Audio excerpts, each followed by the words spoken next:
Assalamualaikum warahmatullahi wabarakatuh. Baik Bapak Ibu, dalam kesempatan ini kita kembali berbagi, belajar bersama tentang bagaimana menyusun RPP dalam kondisi daring atau luring.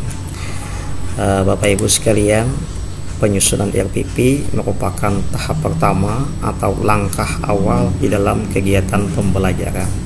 Artinya, sebelum melaksanakan pembelajaran, kita harus sudah menyusun RPP.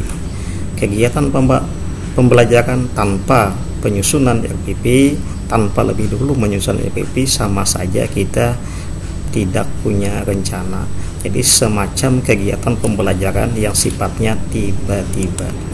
Bapak Ibu, menyusun RPP itu bukan dikenakan permintaan dari kepala madrasah, bukan dikarenakan dipaksa atau dituntut oleh pengawas, tetapi penyusunan RPP memang punya alasan yang kuat, punya landasan penyusunan yang kuat, yang didasari oleh filosofis, teoritis, yuridis, dan praktis.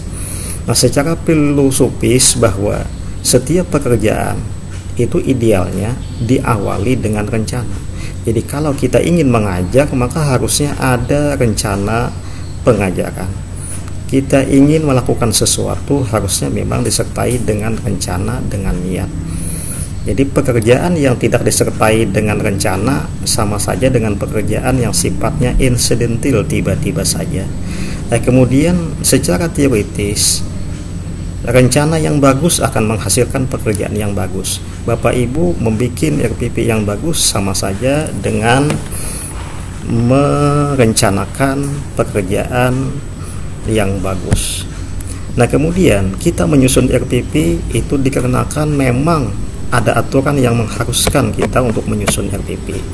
Yang pertama adalah standar proses pada Permendikbud 22 tahun 2016. Di sana disebutkan bahwa guru dikatakan sudah punya kelayakan dalam standar proses apabila telah menyusun RPP. Artinya, guru yang tidak menyusun RPP berarti belum layak secara proses. Nah, kemudian dalam edaran Mendikbud 14 2019 itu juga dinyatakan bahwa RPP disederhanakan, hanya memuat 3 komponen pokok saja. Jadi komponen tujuan, komponen KBM, dan komponen penilaian atau asesmen. Nah, kemudian Kemenak sendiri atau Kementerian Agama secara khusus menyusun juknis tentang penyusunan RPP pada madrasah dengan keluarnya SK Dirjen Pendis tahun 2018 nomor 5164. Nah, di sana dijelaskan tentang bagaimana RPP yang harus disusun oleh guru-guru madrasah. Nah, kemudian secara praktis RPP sangat berguna, sangat bermanfaat, sebab kalau tanpa RPP mungkin kita tidak tahu secara persis kompetensi dasar apa yang harus kita capai di dalam pembelajaran. Bapak Ibu sekalian, dalam penyusunan RPP itu harus berprinsip pada efisien. Jadi kita harus hemat waktu, biaya, tenaga, pikiran. Yang penting berdaya guna. Artinya, bagaimana RPP yang kita buat itu secara efisien mungkin, memuat poin-poin penting saja. Kemudian efektif, artinya apa yang kita susun, RPP yang kita susun harus tepat sasaran. Kemudian RPP yang kita susun harus sebesar-besarnya untuk keberhasilan belajar siswa. Jadi orientasinya kepada siswa. Nah, ini acuan kita di dalam menyusun RPP. Di dalam penyusunan RPP, jadi kita harus memasukkan di sana gerakan literasi. Ada literasinya, ada HOTS-nya, ada 4C-nya, ada kolaborasinya, ada komunikasinya, ada analisis berpikir tingkat tingginya. Nah, itu yang harus dimasukkan di dalam RPP, di samping aturan-aturan lainnya. Kemudian Bapak Ibu, di dalam menyusun RPP kita harus mengacu kepada silabus. Jadi silabus harusnya sudah ada sebelum kita susun RPP. Kemudian kita lihat kembali KD-nya, kompetensi dasar dari mata pelajaran atau muatan yang kita susun RPP.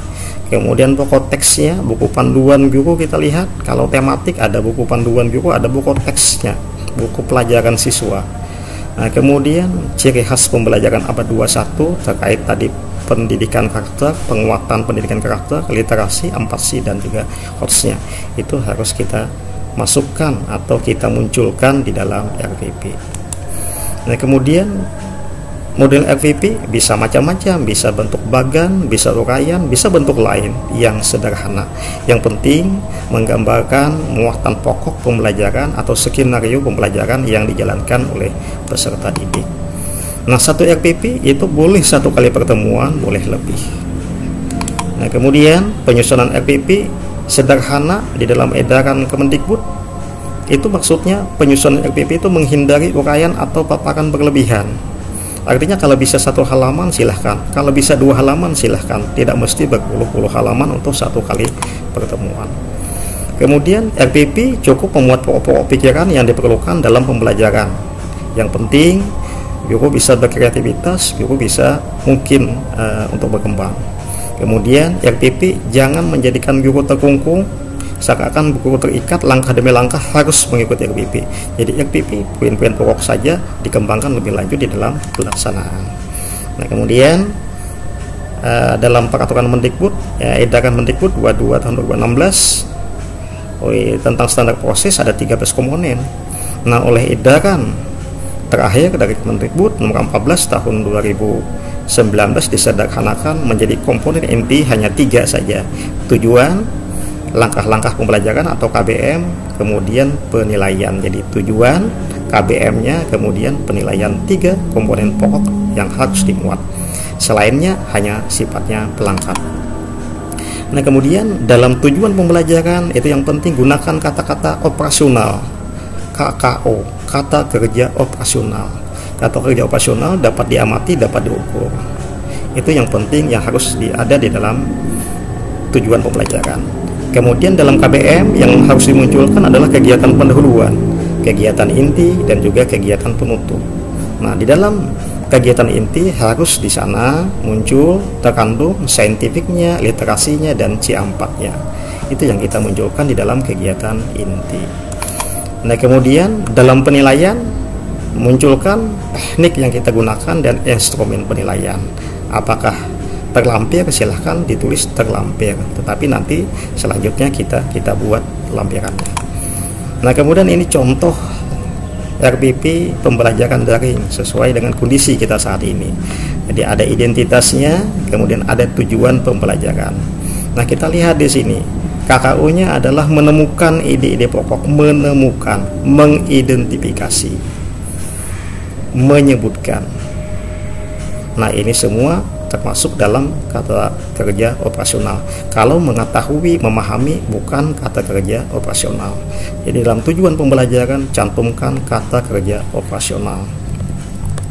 Kemudian di dalam KBM, kegiatan pembelajaran, nah ini ada pendahuluan, ada inti, dan nanti ada penutupnya.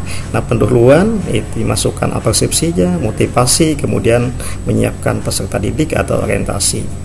Nah, bisa ditambah dengan berdoa dan seterusnya. Nah, kegiatan inti ini kita masukkan tadi yang literasinya, HOTS-nya, C4-nya. Nah, di sini yang kita munculkan di kegiatan inti. Tapi ingat, hanya yang poin-poinnya saja, tidak mesti langkah demi langkah seperti skenario yang kita bikin misalnya dalam pembuatan PLM. Jadi cukup poin-poin penting saja, poin-poin pokok.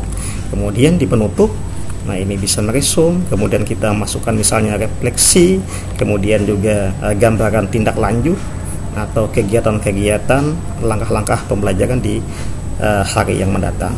Nah, kemudian Bapak Ibu jangan lupa poin terakhir adalah penilaian. Jadi komponen penilaian harus muncul, asesmen atau penilaian.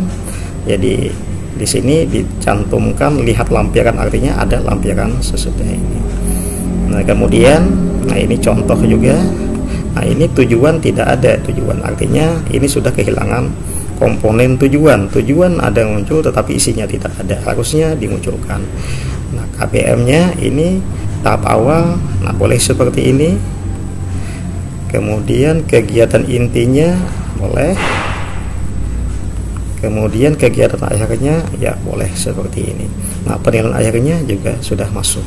Nah, ini contoh-contoh dari RPP yang bisa kita buat.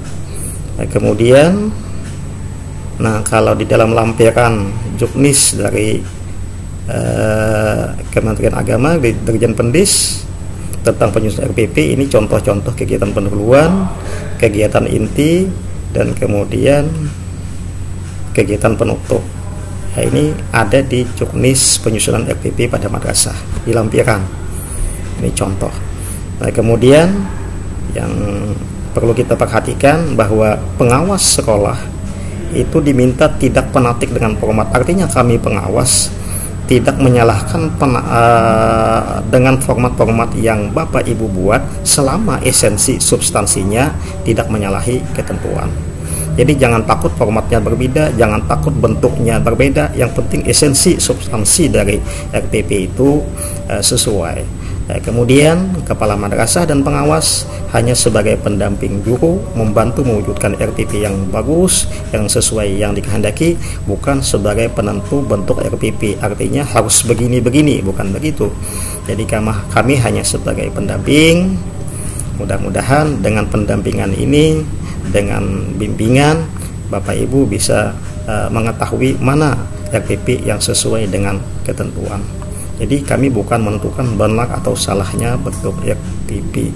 Demikian, terima kasih. Assalamualaikum warahmatullahi wabarakatuh.